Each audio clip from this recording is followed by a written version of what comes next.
اللہ الرحمن الرحیم، شروع اللہ کے نام سے جو بڑا مہربان نہایت رحم والا ہے۔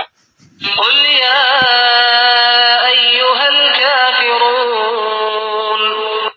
اے پیغمبر صلی اللہ علیہ وآلہ وسلم ان منکران اسلام سے کہہ دو کہ اے کافرو، لا اعبد ما تعبدون،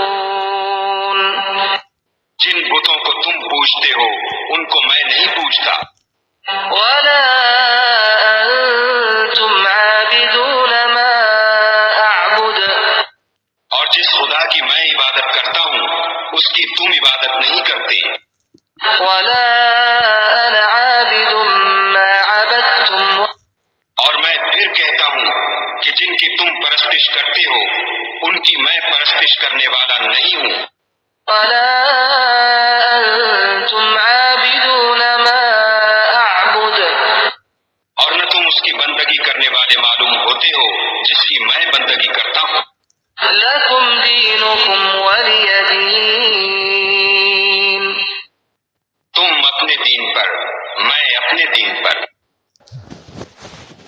یہ صورت ایمان والوں کو سکھاتی ہے کہ دین کے معاملے میں کوئی سمجھوتا نہیں، توحید پر ڈٹے رہنا ہی ایمان کی بنیاد ہے۔ نبی کریم صلی اللہ علیہ وسلم کی سنت ہے۔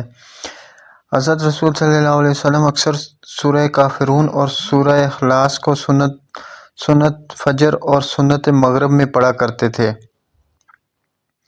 ایک حدیث ہے کہ رسول صلی اللہ علیہ وسلم فجر کی سنتوں میں پہلی رکعت میں سورہ کافرون اور دوسری میں سورہ اخلاص پڑھا کرتے تھے۔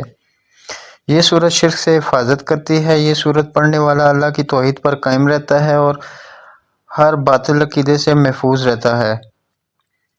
سچے ایمان والے کے دل سے دوغلا پن ختم کرتی ہے، یہ کہ دل میں کچھ اور ہو اور زبان پر کچھ اور۔ نبی کریم صلی اللہ علیہ وسلم نے فرمایا، جب سونے لگو تو سورہ کافرون پڑھ لیا کرو، یہ شرک سے روکتی ہے۔